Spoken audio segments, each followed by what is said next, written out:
Folks, I inherited an economy that's on the brink. But since I took office, we've created 15 million new jobs in just 3 years. That's a record in American history. 800 new manufacturing jobs. They said, where's it written that we can't be the manufacturing capital of the world?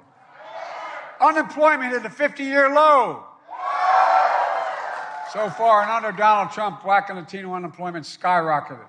Under my administration, we have record low Black and Latino unemployment. Donald Trump, Asian American unemployment nearly doubled. Now the employment rate of Asian Americans is the highest it's been since 2008.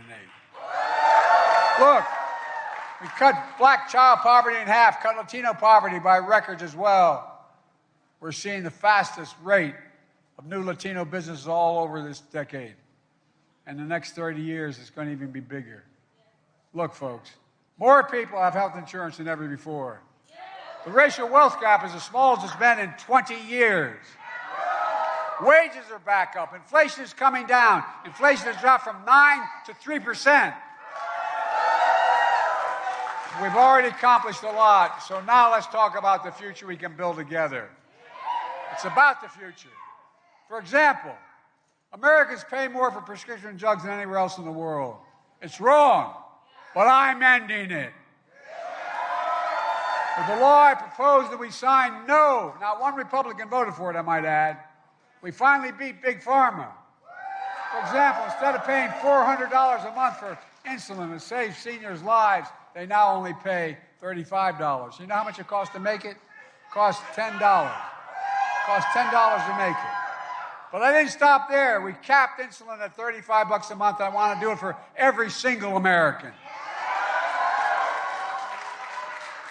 I finally beat Big Pharma.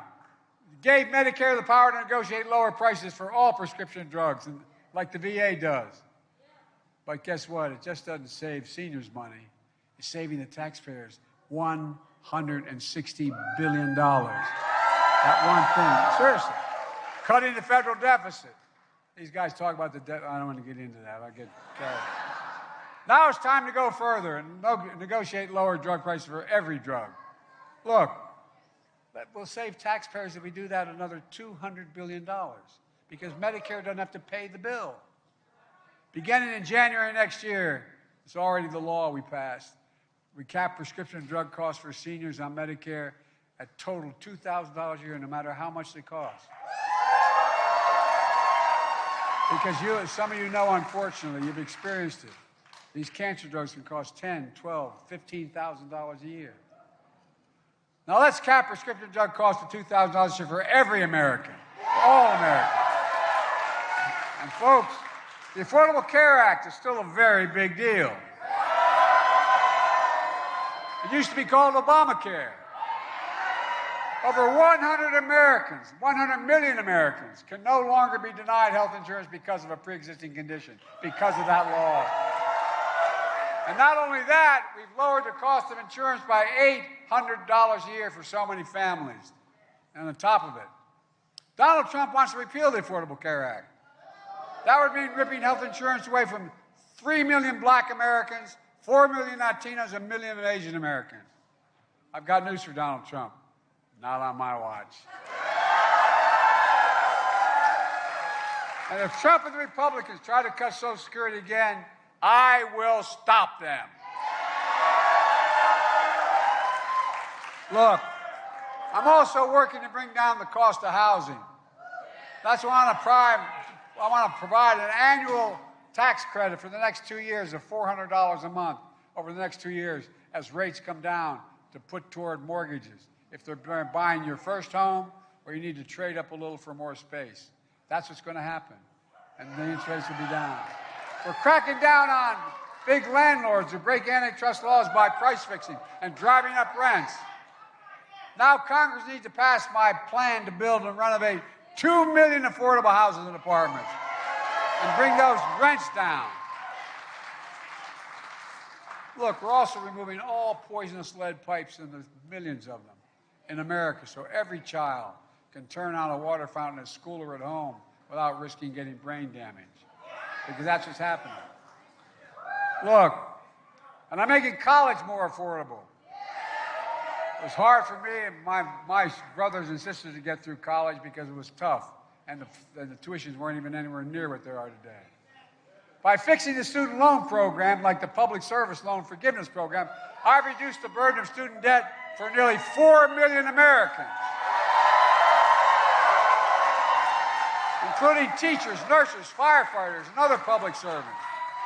Donald Trump swears if he gets elected, he's going to stop it. But let me tell you something. He won't stop me. So let's continue to increase Pell Grants for working class and middle class families. Increase our record investment in HBCUs and other minority-serving institutions. We're already contributing over $7 billion to HBCUs. And you know why? Because they're just as bright, just as capable. They don't have the endowments. And so they don't have the laboratories to train for the new high-tech jobs. But now they will, and now they do. Look, we're building an economy from the middle out and the bottom up, not the top down. Donald Trump did just the opposite. He enacted a $2 trillion tax cut that overwhelmingly benefited the top 0.5% and the biggest corporations and exploded the federal deficit. He added more to the national debt in the 4 years he was there than any presidential term in history. So, by the way, give me a break about reducing the debt. Come on. Folks, how many of you think the tax code is fair? Raise your hand. Well, I sure don't. I'm going to keep fighting like hell to make it fair. Under my plan, nobody earning less than $400,000 a year will pay an additional penny in federal tax. Nobody, not one penny. But big corporations, the very wealthy, will finally begin to pay their fair share. In 2020, the 55 largest corporations of the Fortune 500, 55 of those companies made $40 billion in profits, and they didn't pay a single penny in tax. Zero. Not anymore. Thanks to the law I wrote and signed, big companies have to pay a minimum of 15%. But 15% is still less than working people pay in federal taxes. It's time to raise the corporate minimum tax to at least 21%. So every billion-dollar corporation begins to finally begin to pay their fair share. Look, folks, there are 1,000 billionaires in America. 1,000. Look, I'm a capitalist. If you make $1 billion, fine. If you do it fairly. But guess what? Pay your fair share of federal taxes. You know how much they pay? You know what the rate is they pay in federal taxes? 8.2%. Raise your hand if you trade for that. You'd all take 8.2%, wouldn't you? It's far less than the vast majority of Americans pay. No billionaire should pay a lower tax rate than a teacher, a sanitation worker, a nurse. That's why I proposed the minimum tax of 25% for billionaires. Just 25%. You know how much money that would raise? $500 billion in the next 10 years. Imagine what that could do for America and for our future. From lowering the deficit to child care, home care, paid leave, so many other countries have, and still lower the deficit. Look, folks,